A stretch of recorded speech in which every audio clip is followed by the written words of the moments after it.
अस्सलाम वालेकुम everyone. So last topic हमने कवर किया था फोटोसिंथेसिस का, और आज हम पढ़ेंगे द प्रोसेस ऑफ फोटोसिंथेसिस के प्रोसेस क्या है फोटोसिंथेसिस का। हमें पता चल चुका है कि फोटोसिंथेसिस है क्या, कैसे पौधा फोटोसिंथेसिस से अपना खाना बना रहा है, कैसे वो उसको यूटिलाइज कर रहा है। सो आज वो प्रोसेस समझने की कोशिश करेंगे कि क्या है process. So let's start. Photosynthesis is a series of chemical reaction. मतलब फोटोसिंथेसिस एक सीरीज है केमिकल रिएक्शन की, जिसमें कुछ ऐसे मटेरियल्स जो रिएक्शन होते हैं, जैसे अगर हम लोग कोई भी जूस बना रहे हैं, चाय बना रहे हैं, उसमें पत्ती डालेंगे, दूध डालेंगे, तो वो एक रिएक्शन होगा, केमिकल रिएक्शन होगा, जिससे एक नई चीज डेवलप हो जाएगी। सेम यहाँ पे भी वो ऐसे मटेरियल्स हैं जिनको हम रिएक्शन करवाएं, किसमें, CO2 में और वाटर में। सो ये CO2 का, कार्बन डाइऑक्साइड का और वाटर का जो केमिकल रिएक्शन होगा, ये प्रोसेस भी फोटोसिंथेसिस का ही है। Like the product are glucose. अब याद रखना शुगर, अब एक तो वर्ड पेपर में आपका आ सकता है कि शुगर क्या है, एक वर्ड आ सकता है ग्लूकोज क्या है। तो आपको ये पता हो कि ग्लूकोज ही शुगर है एंड शुगर ही ग्लूकोज है, जो कि पत्ते के ऊपर जो हमें पानी नजर आता है उसको ग्लूकोज कहते हैं। And oxygen. सो अब देखो उन्होंने क्या कहा है, हम केमिकल रिएक्शन करवा रहे हैं, जैसे मैंने आपको चाय की एग्जांपल दी। यहाँ पे केमिकल रिएक्शन होगा, हमारे पास अभी मौजूद है कार्बन डाइऑक्साइड एंड वाटर। जब हम इन दोनों चीजों को मिलाएंगे तो हमारा प्रोडक्ट निकल के आएगा glucose, like sugar and oxygen. यही इक्वेशन लिखी हुई है नीचे कि प्रोसेस क्या फोटोसिंथेसिस का, ये केमिकल रिएक्शन होगा दो चीजों के दरमियान। लाइक दो चीजें हमारे पास CO2 एंड वाटर मौजूद है। इसको क्लोरोफ्लाई, वो जो हमने पता था पढ़ा है पीछे कि एक केमिकल होता है क्लोरोफ्लाई, ये अभी आगे भी लिखा हुआ है, मैं आपको बताती हूँ, जो कि सूरज से ऑब्जॉर्ब करता है। ये सूरज की रोशनी इसमें आ रही है, इन दोनों में लग रही है, और ये हमें प्रोडक्ट निकाल के दे रहा है, that is glucose and oxygen. So ये वही लिखा हुआ है, energy for the chemical reaction come from the sun. जो एनर्जी लग रही है वो कहाँ से आ रही है, सूरज से। Light is a energy from the sun is absorb by a green chemical. वो जो सूरज से रोशनी आएगी वो कौन पत्ते में एब्जॉर्ब करेगा, वो हमारा एक ग्रीन केमिकल, जिसको हम बोलेंगे chlorophyll. That is why the plant green make green, मतलब इसीलिए हमें पत्ता जो है वो ग्रीन कलर का नजर आता है। Why? Because it have chlorophyll. So chlorophyll is contain in chloroplast. Chlorophyll कहाँ पे होता है, क्लोरोप्लास्ट में होता है, जो कि पत्ते के अंदर होता है। Photosynthesis can be represented by this word equation. इस वर्ड इक्वेशन से ये जो हम ऑलरेडी डिस्कस कर चुके हैं। अब नीचे एक बहुत ही इंपॉर्टेंट टॉपिक है, फैक्टर नेसेसरी फॉर फोटोसिंथेसिस, कि कौन कौन से फैक्टर्स जरूरी हैं फोटोसिंथेसिस के प्रोसेस के लिए। Sunlight provide the energy that enable CO2 and oxygen to react together to make glucose and oxygen. सूरज की जो रोशनी है वो CO2 से रिएक्ट करेगी, पानी से रिएक्ट करेगी, तो हमारे पास ग्लूकोज एंड ऑक्सीजन निकल के आएगा। दिस इक्वेशन वो ही लिखा हुआ है। अब एक पत्ते में कौन कौन से फैक्टर्स मौजूद होते हैं, this question is very important. Paper में आपको सीधा ये नहीं पूछा जाएगा कि आप ये बताओ, तो आपसे ये पूछा जाएगा, ये डायग्राम पूछी जाएगी। तो पहला है क्या है, सबसे पहले CO2 पत्ते में इंटर होगा, किस प्रोसेस से, स्टोमेटा। स्टोमेटा क्या होता है, पत्ते के ऊपर छोटे छोटे जो लीव्स होते हैं वो। बाय किस प्रोसेस से, डिफ्यूजन के प्रोसेस से। सेकंड चीज, water and minerals are carried by the leaf from the stem.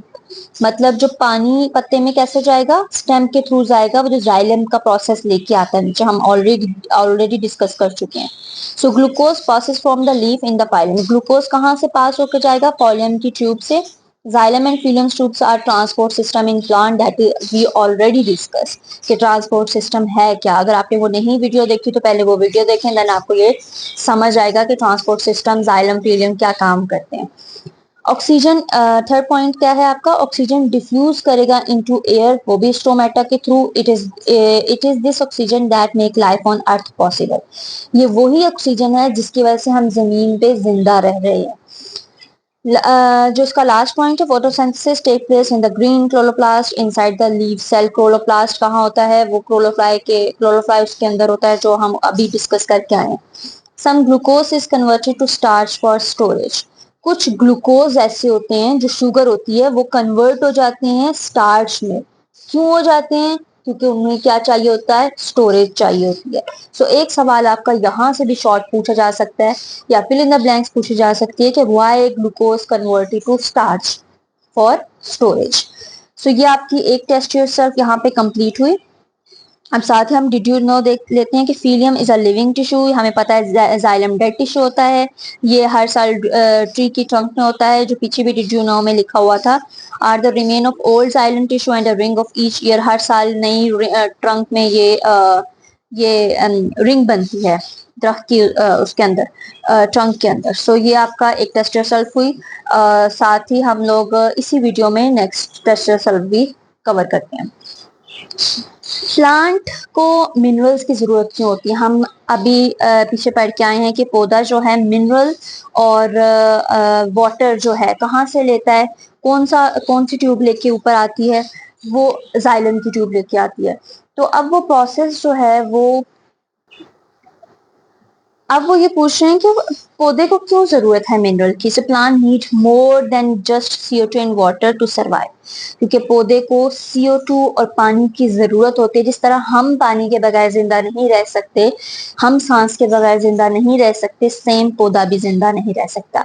हम पौधे को क्या देते हैं? CO2 देते हैं, पौधा हमें क्या देता है? ऑक्सीजन देता है। सो इसी वजह से हम लोग एक ये साइकिल है जो अल्लाह ताला ने बनाई हुई है। So same they also needed mineral, same जिस तरह हमें खाने की जरूरत है, हम खाने के बगैर जिंदा नहीं रह सकते, पौधा भी मिनरल्स के बगैर जिंदा नहीं रह, इससे भी खाने की जरूरत होती है। तो पौधे का खाना क्या है? मिनरल्स है, फॉर नॉर्मल हेल्थी ग्रोथ, ताकि वो बढ़ सके, बड़ा हो सके। Plant use minerals to make food molecules, plant वो मिनरल्स का इस्तेमाल कहाँ करेगा? खाना बनाने के मॉलिक्यूल्स में, जैसे कि प्रोटीन हो गया, out of the glucose made during photosynthesis. वो जो फोटोसिंथेसिस है वो ग्लूकोज का इस्तेमाल कर रहा है, वहां से वो मिनरल्स का इस्तेमाल करके अपने प्रोटीन अपना वो सब कुछ बनाएगा। इसीलिए पौधे को मिनरल की जरूरत होती है ताकि वो बड़ा हो सके, उसकी ग्रोथ हो सके। Why do minerals, where do minerals come from? अब ये एक्चुअली मिनरल्स आते कहाँ से हैं? आपको ही पता होगा, हम एक जगह पे अगर गार्बेज फेंक रहे हैं, कचरा फेंक रहे हैं, वो वहां पे पड़ा पड़ा पड़ा, वहां पे क्या हो जाएगा? वहां पे उसमें या तो कीड़े पड़ जाएंगे या फिर वो मट्टी के नीचे एब्जॉर्ब हो जाएगा, राइट। या फिर अगर हम कोई डेड बॉडी होती है, डेड बॉडी हम मट्टी के नीचे दफनाते हैं, वो सारी डिकम्पोज होके मट्टी के अंदर वहां पे मिनरल्स बन जाते हैं, एंड देन वही पत्तों में जाते हैं, वही दरख्तों में जाते हैं। सो यहाँ से मिनरल्स लेता है पौधा। Some minerals come from the rock, कुछ कहाँ से आते हैं? पत्थरों से आते हैं, जो कि रेन वाटर नीचे जाता है और फिर वहां से होके वो फिर पत्तों में डिसॉल्व हो जाते हैं। Other come from the faces and urine of the animals, कुछ जानवर जो मट्टी में वॉशरूम करते हैं, यूरिन कर दिया उन्होंने, तो वो वहां से मिनरल्स उठ जाके जड़ों में जाएंगे, रूट्स में जाएंगे, वहां से फिर वो पूरे उसमें जाएंगे, जाइलम की ट्यूब से होते हुए पत्ते तक जाएंगे। And the dead bodies of the animals and plants as they decay, जब वो दफन हो जाते हैं या डीके हो जाते हैं, देखो जानवर की पड़ी हुई है यहाँ पे, स्कल पड़ा हुआ है, उसकी हड्डियां पड़ी हुई हैं, ये डेड प्लांट्स पड़े हुए हैं, तो ये सारा इसके जो मिनरल्स होंगे वो निकल निकल के दूसरे पौधे में जा रहे हैं। सो यहाँ से ये मिनरल ले रहा है एक पौधा। फार्मर्स एड आर्टिफिशियल फर्टिलाइजर, जिसको हम खाद कहते हैं, टू द सॉइल, वो एक मट्टी में डालते हैं, which contain all of the minerals that crop plant need. अब अगर हमने पौधे लगाए हैं, गार्डन में ज्यादातर खाद लगाई जाती है ताकि हमारा पौधा अच्छे से ग्रो कर सके। सो इसी वजह से जो एक किसान है वो उसमें पत्तों में या जो उसके प्लांट्स हैं उसमें खाद लगाता है ताकि वो ग्रो कर सके अच्छे से।